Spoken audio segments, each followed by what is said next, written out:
Hello, everybody. We're back. I'm Pastor Bernice. I'm Mindy. I'm Ashley. And we are here because we want to fill you in on everything that's going on in Chapel Springs Kids World over the next couple weeks. So if you're ready, we're ready. So here we go. Hey parents, do you feel like you are going bonkers? Our kids will feel that way in our new series, That's Bonkers.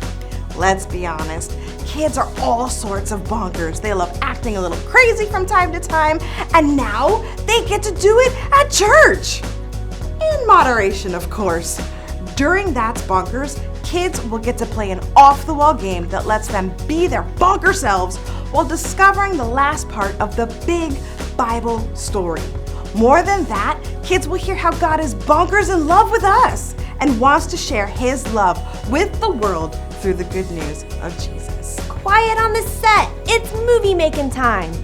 During lights, camera, action, the preschoolers will give the performance of a lifetime as they act out scenes from the Bible stories about the early church.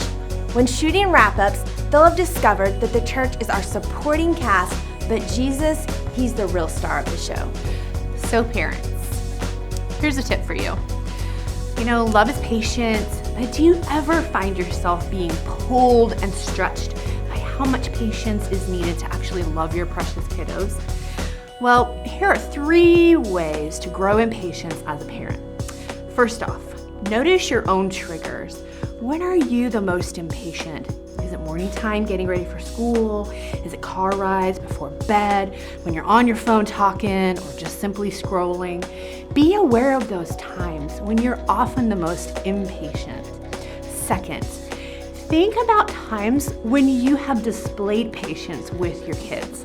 Make a mental note of the last time that you maintained your composure.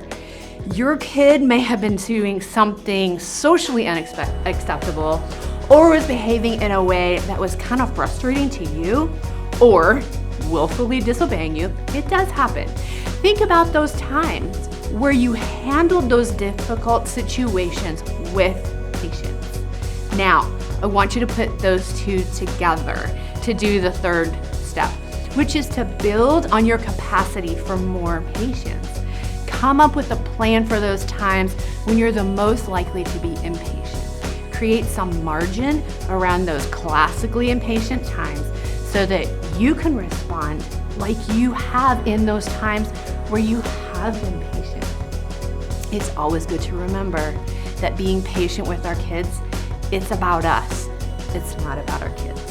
Over the next few weeks, we will be praying that you and your family find ways to trust Jesus. It can be hard for kids to build trust in God. Let's be honest, it can often be hard for adults to even trust God. So what do? How do we learn to trust God in all circumstances? Well, it's a daily practice of turning to Him first, surrendering our fears, our worries, and anxieties about our kids to the only one who loves them more than we do. By reading His Word, we will find verses that meet us where we are, helping us trust in the Lord, overcome doubt, and navigate those difficult times. Thank you so much for tuning in with us.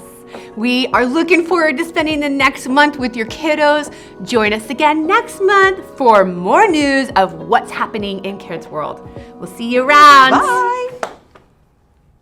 I have to deal with myself when she's talking. I'm like, You can always gesture. You could be back here going.